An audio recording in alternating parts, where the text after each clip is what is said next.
Hello and welcome to another episode of Kindling the Hearthfire. I know it's been a minute, but we are back. I had a lovely July and a wonderful midsummer celebration with my grove down here in the Bay Area. And I hope you're having a wonderful summer season so far.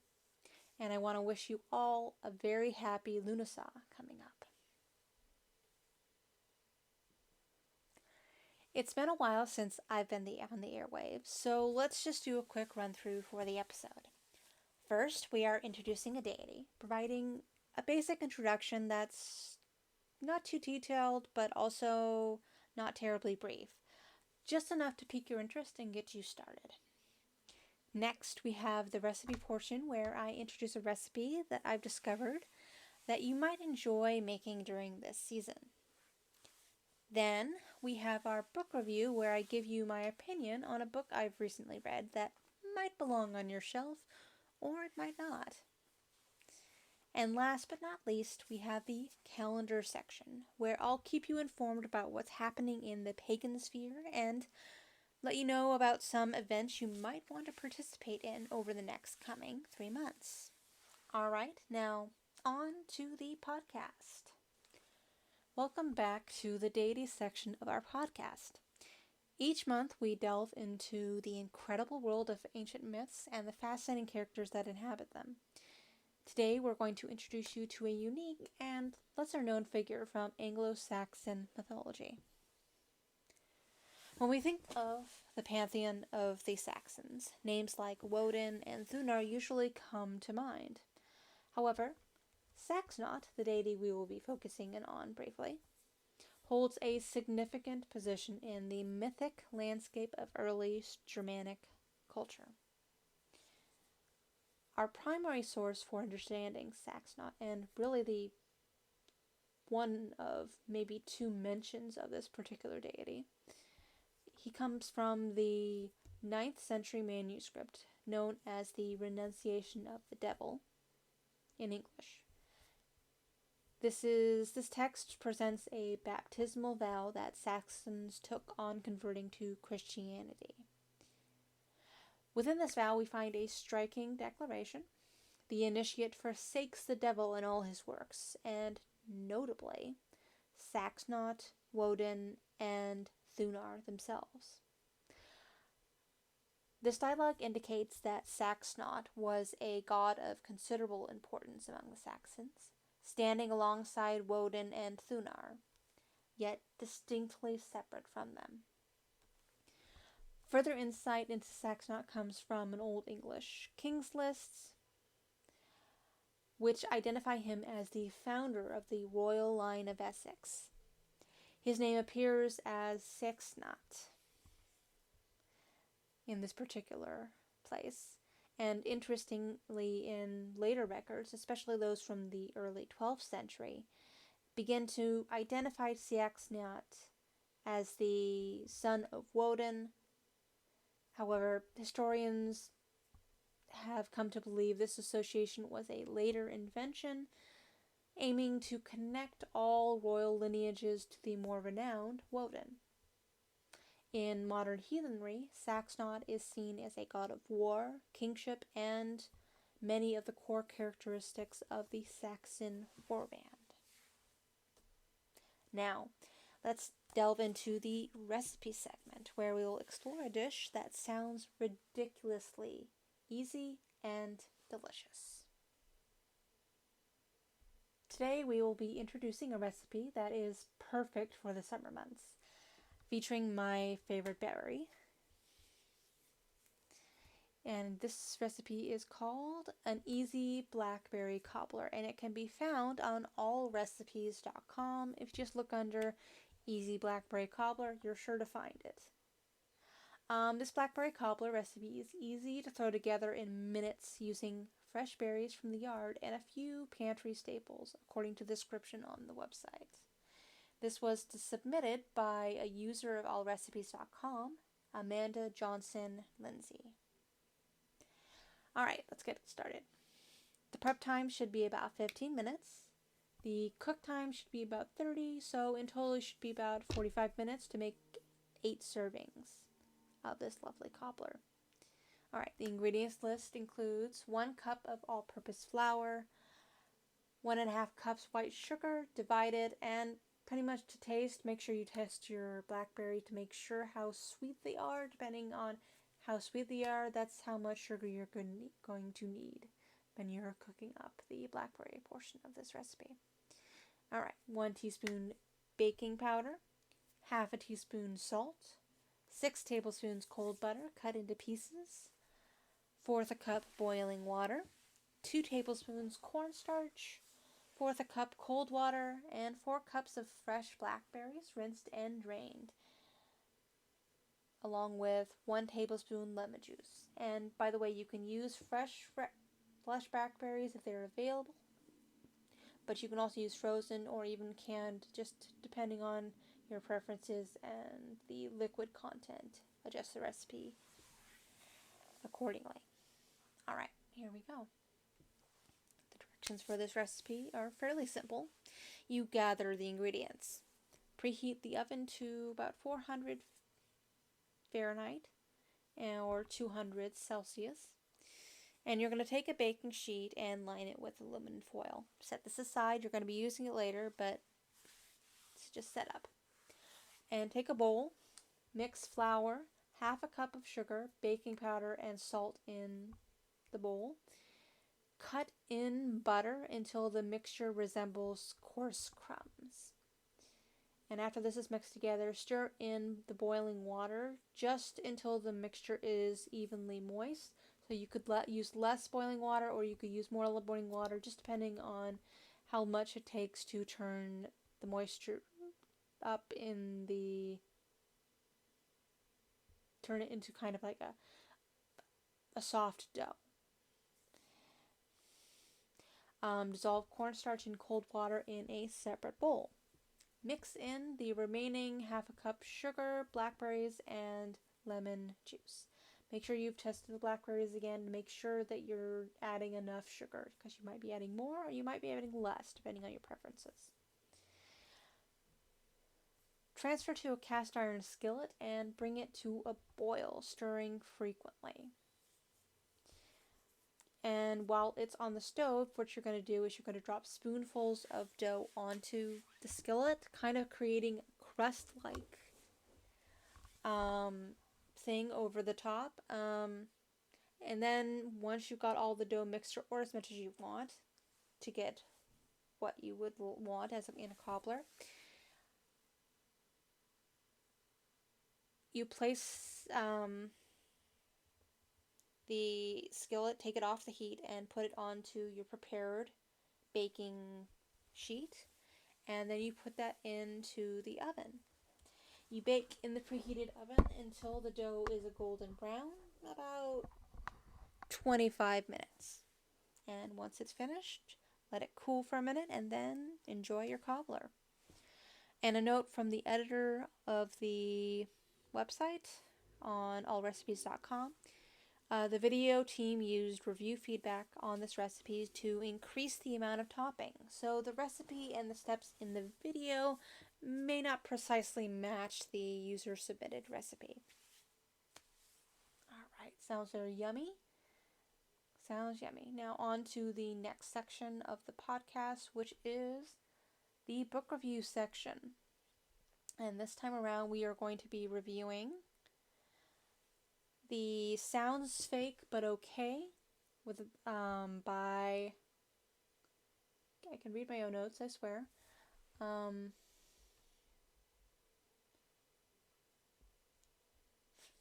By Sarah Costello and Kayla Kaziska. And I do apologize if I'm mispronouncing it. And the subtitle for this book is An Asexual and Aromantic Perspective on Love, Relationships, Sex, and pretty much anything else. And the description they give for the book, or the blurb they give for the book, from the website on Goodreads is as follows. Somehow over time, we forgot that the rituals behind dating and sex were constructs made up by human beings, and eventually they became hard and fast rules that society imposed on us all. True love, third wheels, dick pics, dying alone. Who decided this was normal?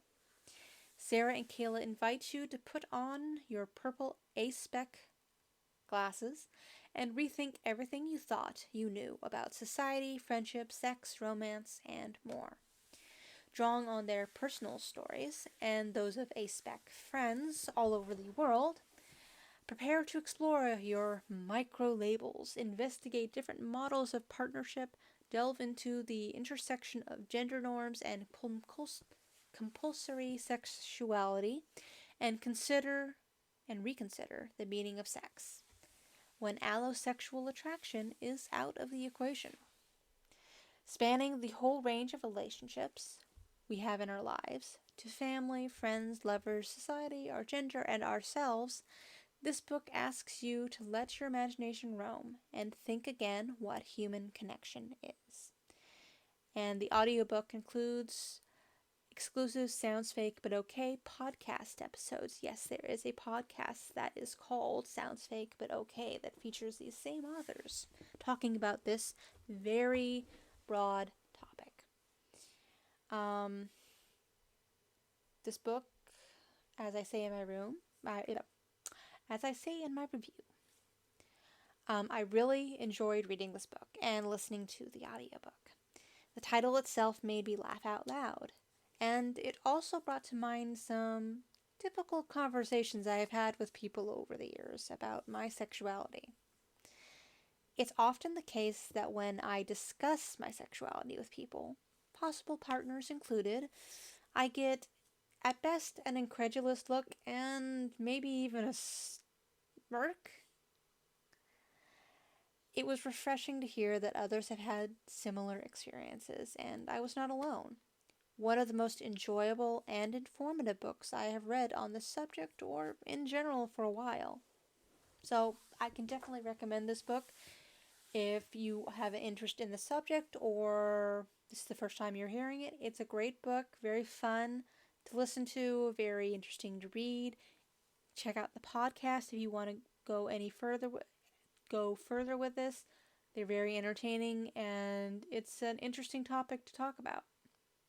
So I would definitely recommend this book, and it definitely belongs on my shelf because it's got a lot of references in there and a lot of resources in there as well if you want to do more research or find out more about this particular topic. All right.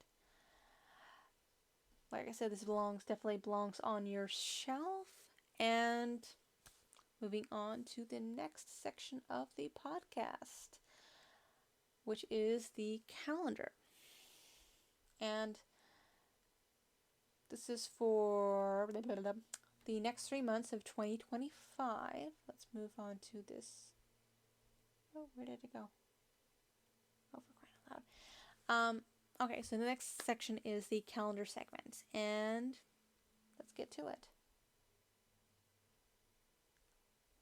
So the next couple of months are pretty sparse for things going on, but the first one that's coming up is coming up fairly soon, which is July 30th to the August 3rd, which is Dragonfest, which is coming up, and it is going to be in the mountains of Colorado. And here's the description from the website of Dragonfest. Dragonfest is a large, regional, Neopagan spiritual retreat held in the mountains of Colorado each August. People of all religions and spiritual traditions are welcome at Dragonfest, but workshops and rituals focus on various pagan, Wiccan, and other earth-based spiritual practices.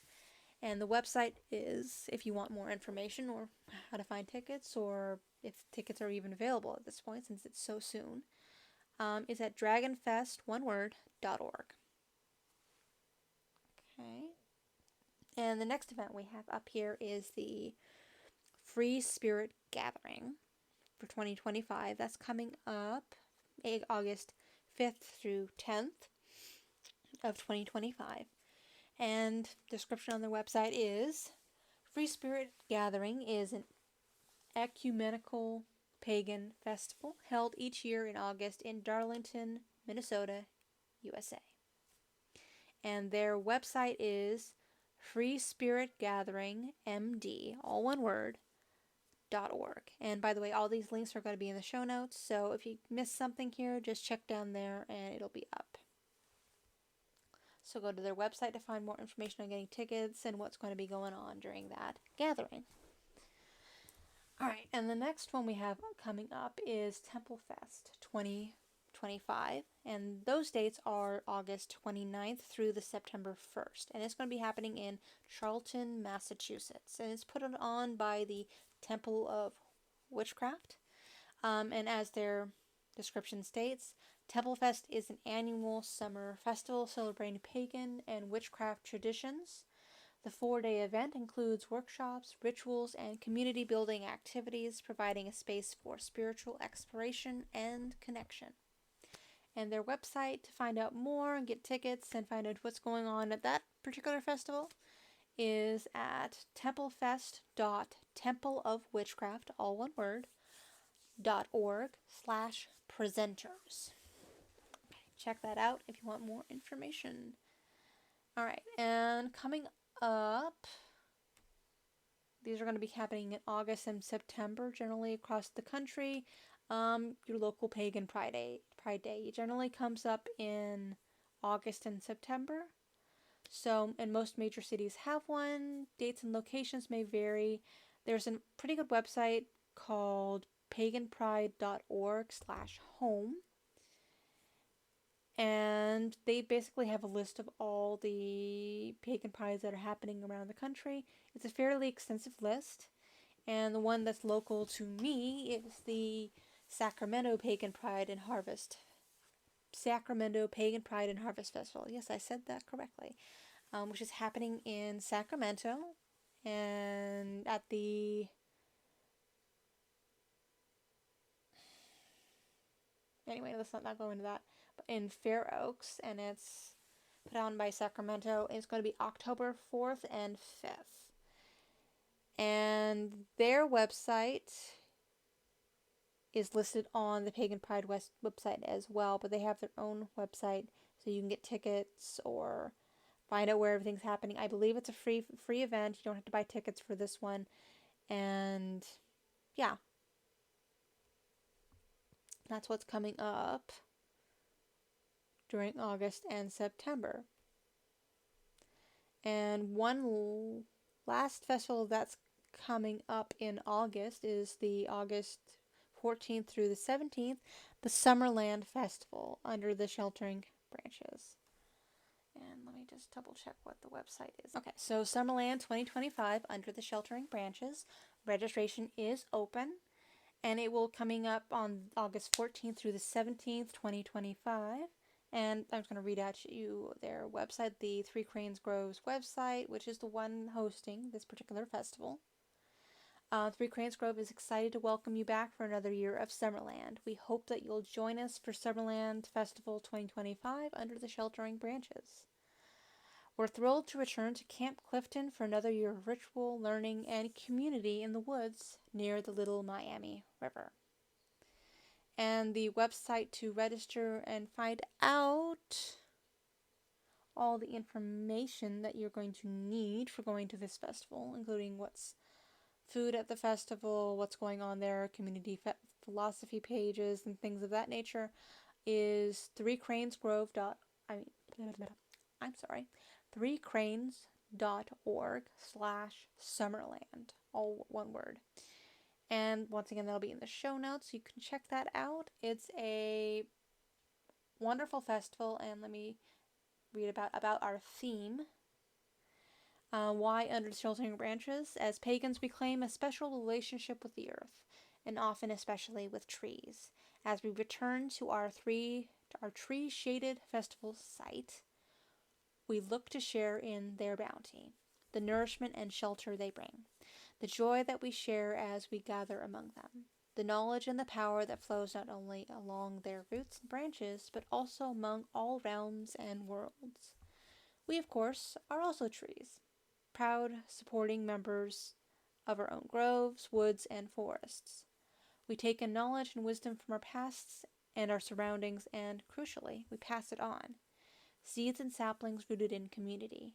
We're looking for presentations that speak to our broad theme about lineage and legacy, about our deep roots, about the new and vital growth that spreads our crowns high, and of course about the trees all around us. We hope you'll consider joining us. Registration will be open very soon. Yes, it is open.